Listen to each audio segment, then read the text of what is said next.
Bonjour, laissez-moi vous parler un petit peu de bière.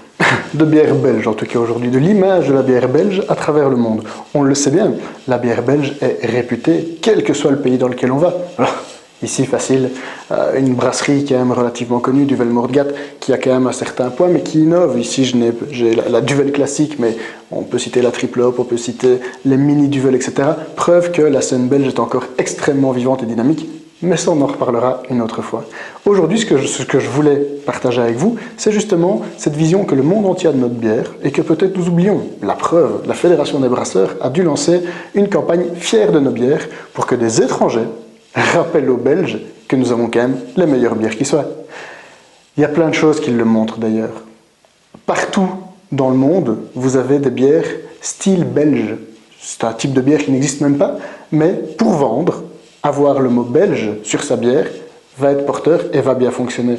Pourquoi nous, en tant que consommateurs belges, ne sommes-nous pas plus concernés par ce type de produit finalement, que l'on connaît bien généralement, en tout cas on connaît tous les grands classiques, ce que l'on trouve aux grandes distributions, et il y en a pourtant une grande diversité d'autres produits, mais encore une fois nous en parlerons une autre fois.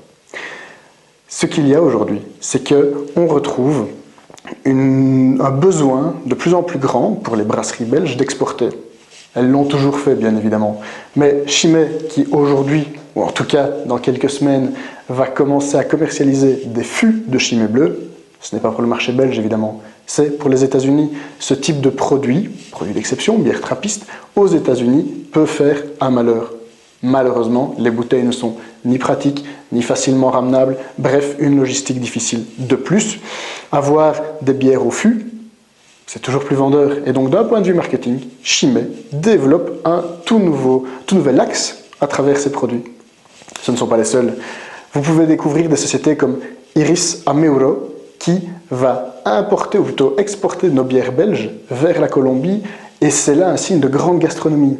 Donc imaginez le potentiel, toute l'Amérique du Sud qui est un marché finalement pour nos produits.